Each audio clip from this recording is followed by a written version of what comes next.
Students, so now I'm back with the new video and today's topic is transformer. Okay, तो आज हम transformer के बारे में स्टडी करेंगे और ट्रांसफार्मर क्या होता है, इसका वर्किंग प्रिंसिपल क्या होता है, यूज़ क्या होता है और ये वर्क कैसे करता है, हम इसके बारे में आज स्टडी करेंगे। तो लेट्स गेट स्टार्टेड। जो ट्रांसफार्मर होता है बेसिकली, तो वो जो ट्रांसफार्मर है it is a device that is use to transfer the voltage.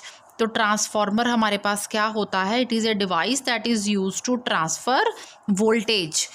अब आप एक चीज़ ध्यान से देखो कि जो हमारे पास मेन सप्लाई से वोल्टेज आ रही है वो तो 220 वोल्ट है, 50 हर्ट्ज़ की फ्रिक्वेंसी वाली। ओके, पर आपके जो घरों में जो मोबाइल के चार्जर हैं उनको तो वोल्टेज चाहिए ज़्यादा से ज़्यादा 10 वोल्ट 12 वोल्ट इतनी की चाहिए, ठीक है।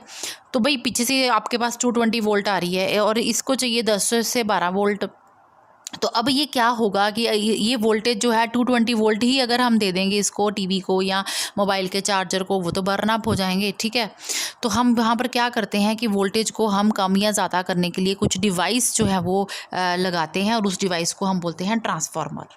ओके, अब ट्रांसफार्मर में हम या तो वोल्टेज को कम कर सकते हैं या ज़्यादा कर सकते हैं। वो हम कैसे करेंगे, हम धीरे धीरे इसको आज के टॉपिक में स्टडी करेंगे। तो आप सबसे पहले देखो आप लोगों ने स्टेपलर की पिन देखी है, तो आपने देखा होगा कि जो एक स्टेपलर की पिन होती है वो काफ़ी सारे पिन्स को जोड़ के इकट्ठा करके स्टैक उनका बना के तो फिर बनाई जाती है।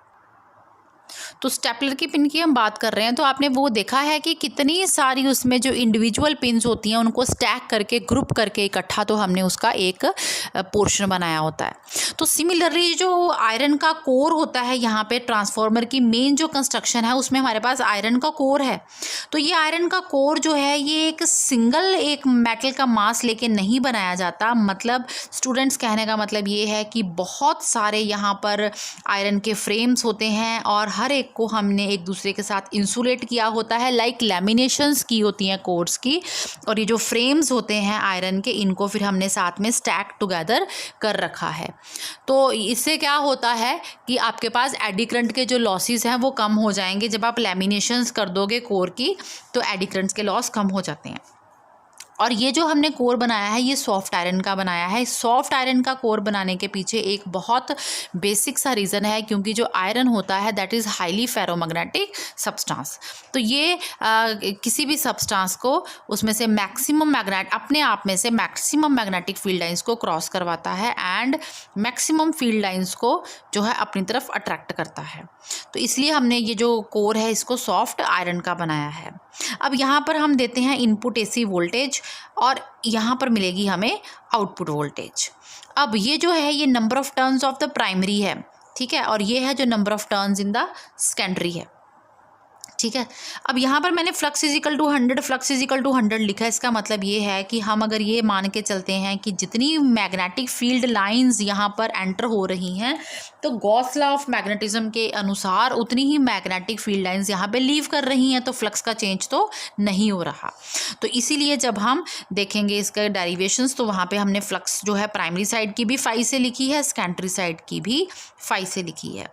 अब हमारा अगला क्वेश्चन ये है इसका वर्किंग प्रिंसिपल। तो it works on the principle of EMI, that is electromagnetic induction. And electromagnetic induction क्या होता है, इसके लिए please go and watch the previous video और या कुछ प्रीवियस लेक्चर्स आप इनको स्टडी करो। ईएमआई बेसिकली क्या होता है कि production of electricity from magnets और by changing the magnetic field. अब यहाँ पे मैग्नेटिक फील्ड या फ्लक्स कैसे चेंज हो रही है, यहाँ पर हमने ऑल्टरनेटिंग इनपुट ली है। अब ऑल्टरनेटिंग करंट जो होता है ये खुद से वेरी करता है, पॉजिटिव और नेगेटिव हाफ साइकिल्स के बीच में वेरी करता जाता है। तो जब करंट वेरी करता है तो मैग्नेटिक फील्ड जो प्रोड्यूस होती है वो भी वेरिंग नेचर की होती है और जो मैग्नेटिक फ्लक्स पैदा होगी दैट ऑल्सो विल वेरी। तो जब मैग्नेटिक फ्लक्स यहाँ पे चेंज हो रही है तो यहाँ पर इंड्यूस्ड क्या पैदा होगी, EMF according to your Faraday's law. तो म्यूचुअल इंडक्शन के कारण से जितनी भी मैग्नेटिक फ्लक्स यहाँ प्राइमरी में चेंज हो रही है वो सारी की सारी कपल होकर कहाँ जाएगी, सेकेंडरी में। तो सेकेंडरी में भी यहाँ पर क्या पैदा होगी, due to change in flux induced EMF. Okay, तो ये फैराडेज लॉ के अकॉर्डिंग आपके पास है। इसको हम मैथमेटिकली देखेंगे। जैसे सपोज करो हमारे पास ईपी क्या है, ईएमएफ ऑफ द प्राइमरी, तो ये किसके इक्वल होगी, फैराडे लॉ के according minus NP number of turns in primary and D phi by D T rate of change of flux. Similarly, expression for secondary side is ES is equal to minus NS into d phi upon dt। जब हम इन दोनों को divide करेंगे तो divide करने के बाद हमारे पास ये एक रेशो आती है, ये बड़ी इंपॉर्टेंट है। अब इसको चाहे आप उल्टा दो, क्योंकि दोनों साइड्स में आप उल्टा दोगे तो ES अपॉन EP, यहाँ पर NS अपॉन NP, और ये जो चीज़ होती है इसको बोलते हैं ट्रांसफॉर्मेशन रेशो, मतलब number of turns in secondary over the number of turns in primary, this is transformation ratio. अब ये जो ट्रांसफॉर्मेशन रेशो है ये बहुत इंपॉर्टेंट है। अगर ये नंबर ऑफ, अगर ये 1 से ग्रेटर है, मतलब कि अगर NS over NP is greater than 1, तो number of turns in secondary should be greater than number of turns in primary. तो इसका मतलब ये है कि जितनी नंबर ऑफ लाइंस प्राइमरी में थी उससे ज़्यादा मिली number of lines in the secondary. तो मतलब आपके पास जो वोल्टेज है या फ्लक्स है उसका चेंज जो है वो सेकेंडरी में मैक्सिमम है। तो इसका मतलब है कि ये आपके पास कैसे काम कर रहा है, स्टेप अप। मतलब आपने यहाँ पर 10 वोल्ट दिए, आपको यहाँ पर मिले 50 वोल्ट, तो स्टेप अप का मतलब है कम वोल्टेज दोगे उसको स्टेप अप कर देगा। And if NP is greater than NS, मतलब number of turns in primary is greater than number of turns in secondary, then your transformation ratio is less than 1। It means कि यहाँ पर दोगे 100 volt, यहाँ पर मिलेगा 10 वोल्ट, मतलब ये वोल्टेज को क्या कर रहा है, step down. Okay, is it clear?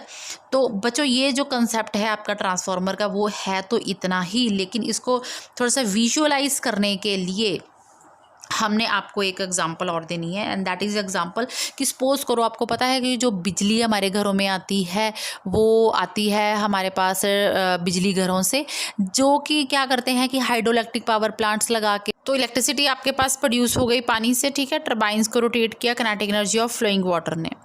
अब ये जो इलेक्ट्रिसिटी प्रोड्यूस हुई है, ठीक है, ये 3 कंपनियों ने, सपोज करो कि भी A, B एंड C नाम की 3 कंपनियां हैं जिनको तीनों को ये ऑर्डर मिला है कि उन्होंने जो पावर जनरेट करनी है वो 1000 वाट की करनी है। तो पावर का फॉर्मूला क्या होता है, एनर्जी अपॉन टाइम, ठीक है। तो इसका मतलब है 1000 जूल्स पर सेकंड उन्होंने पावर जो है वो जनरेट करनी है। अब पावर का फॉर्मूला क्या है, V इंटू आई, वोल्टेज इंटू करंट। अब कंपनी नंबर A ने क्या किया कि इस फॉर्मूले के अकॉर्डिंग वोल्टेज को रखा 500 और करंट को रखा 200, तो आ गया 1000 वोल्ट। अब B नंबर कंपनी ने क्या किया कि वोल्टेज को रख दिया 250 और करंट को कर दिया 4 एम्पियर्स, और यहाँ पे भी 1000 वाट मिल रही है। तीसरी कंपनी ने क्या किया कि इसको 100, इसको भी 100 और इसको 10 रख दिया, और ये क्या आ गया 1000। तो तीनों ने अपनी तरफ से एक सेम प्रोड्यूस कर दी है पावर 1000 वाट की। अब होगा क्या कि ये जो हमारे पास ट्रांसमिशन वायर्स हैं, तो ये कैसे आपके पास आती है, जहाँ बिजली बन गई वहाँ से आपके जो मेन ट्रांसफार्मर्स है वहाँ पे कैसे आई है, केबल्स के थ्रू आई है। तो वो जो तारें होती हैं या केबल्स होती हैं उनकी कुछ अपनी रेजिस्टेंस होती है, तो उस रेजिस्टेंस के कारण से कुछ आपके पास जो है लॉस ऑफ एनर्जी जो है वो होना है, और जो लॉस होना है वो किस पावर के अकॉर्डिंग के फॉर्मूले के हो गया, P is equal to I square into R। ये पावर लॉस का फॉर्मूला। या आप अगर आपके पास जो है वो करंट की वैल्यू, अब देखो करंट की वैल्यू जो है एक कंपनी की वो है 2 की, और 2 का स्क्वायर किया तो यहाँ पे आपके पास क्या आ गया 4 times into resistance. Second company के पास आपके पास करंट की कितनी है वैल्यू 4, तो 4 का स्क्वायर किया 16 और पावर लॉस बढ़ गया। तीसरी कंपनी ने जो करंट लिया था वो 10 लिया था, 10 का स्क्वायर 1000, तो उसका तो पूरा का पूरा पावर का लॉस ही हो गया, 1000 पावर उसने प्रोड्यूस करनी थी और इसका वही इतना ही लॉस हो गया। तो ये चीज़ देखने की आपके पास ज़रूरत ये है कि हम करंट को जितना कम रखेंगे उतनी ज़्यादा पावर लॉस कम होगा, ठीक है। तो ये कंपनी सबसे फ़ायदे में रहेगी क्योंकि इसने जो करंट रखा है वो मिनिमम रखा है। तो करंट को आप मिनिमम रखोगे तो ये आपके पास फंडा है कि कैसे आप जो पावर है उसको ट्रांसमिट कर सकते हो विदाउट मच लॉस। ओके, अब आप ये देखो कि यहाँ पर जो फ्लक्स का है अगर वो 100 है तो यहाँ पे भी फ्लक्स 100 है, तो फिर कौन सा ऐसा फैक्टर है जो कि आपको यहाँ पर कम वोल्टेज से ज़्यादा यहाँ देगा, यहाँ ज़्यादा से यहाँ कम देगा, एंड वाइस वर्सा। तो look at this equation students, यहाँ पर क्या है कि अगर आप नंबर ऑफ टर्न्स जो है प्राइमरी में ज़्यादा रखते हो number of turns in secondary, मतलब प्राइमरी में अगर नंबर ऑफ टर्न्स आपके पास 100 हैं और सेकेंडरी में आपके पास अगर 10 हैं, ठीक है, तो अगर आपके पास ये चीज़ है तो अब आप देखो कि आपके पास इनपुट वोल्टेज अगर 10 वोल्ट की है, मतलब ये आपके पास जो इनपुट वोल्टेज है ये 10 है, तो आपने आउटपुट वोल्टेज निकालनी है, ये चीज़ निकालनी है, ये कितनी आएगी आपकी, आप यहाँ से ज़रा इसको कैलकुलेट करके मुझे बताओ कितनी आएगी। तो EP आपके पास कितनी आ जाएगी, ES into NP over NS। तो ज़रा का आप बच्चों इसको कैलकुलेट करो, ये आपके पास आएगी। अब जैसे आप देखो यहाँ पर कि ये इक्वेशन तो हमने पहले से ड्राइव की है, ठीक है, जिसमें हम इनपुट और आउटपुट वोल्टेजेस को या प्राइमरी और सेकेंडरी में जो ईएमएफ्स हैं उनको रिलेट किया है, number of turns in primary and number of turns in secondary. अब यहाँ एक चीज़ ध्यान से देखो, अगर हम number of turns in primary को ज़्यादा रखते हैं मतलब 100, okay, and number of turns in secondary को कम रखते हैं जैसे 50, ठीक है, और इनपुट वोल्टेज अगर हमने रखी है 50 वोल्ट, तो आप आउटपुट वोल्टेज निकालो, इस फॉर्मूले से निकालो, ES की वैल्यू कितनी आएगी 25 वोल्ट। तो यहाँ सीधी सीधी चीज़ है कि आपके पास क्या हो रहा है, स्टेप डाउन, क्योंकि आउटपुट जो वोल्टेज है वो आपको हाफ मिल रही है than the input voltage. Input पे आपने दिया 50 वोल्ट, आउटपुट पे आपको मिला 25 वोल्ट, तो ये आपके पास एग्जैक्टली हाफ हो गया या कम हो गई, तो दिस इज स्टेप डाउन। तो ये कब होता है स्टेप डाउन का काम? स्टेप डाउन ट्रांसफार्मर कब वर्क करेगा? जब आपके पास number of turns in primary is greater than number of turns in secondary. तो इसका उल्टा ये होगा कि ये स्टेप अप का काम कब करेगा? जब आपके पास number of turns in secondary is greater than number of turns in primary. और अगर आपको किसी डिवाइस की 100% एफिशिएंसी चाहिए तो आपको जो जितनी पावर इनपुट है उतनी ही आउटपुट में चाहिए, एंड पावर का फॉर्मूला क्या होता है? V इंटू आई, तो EMF इंटू करंट। और 100% पावर के लिए या आउटपुट के लिए इनपुट पावर EP प्राइमरी वाली साइड की into IP is equal to ES secondary वाली साइड की इंटू IS। यहाँ से अगर आप ES अपॉन EP कैलकुलेट करते हो तो वो कितना आता है? ES upon EP is equal to IP upon IS, ठीक है।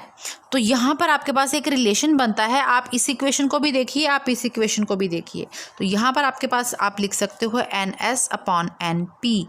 तो ये जो आपके पास ये रिजल्ट है ये बहुत यूज़फुल है कि आप number of turns in primary और सेकेंडरी को वेरी करके अपने हिसाब से या तो स्टेप अप कर सकते हो, मतलब इनपुट पे वोल्टेज कम और आउटपुट पे ज़्यादा कर सकते हो, या आप स्टेप डाउन कर सकते हो वोल्टेज को, मतलब इनपुट पे ज़्यादा और आउटपुट पे कम। ओके, तो आई होप स्टूडेंट्स कि आपको जो ट्रांसफार्मर का जनरल कॉन्सेप्ट है वो क्लियर हो गया है, and this topic is very important, and thanks for watching.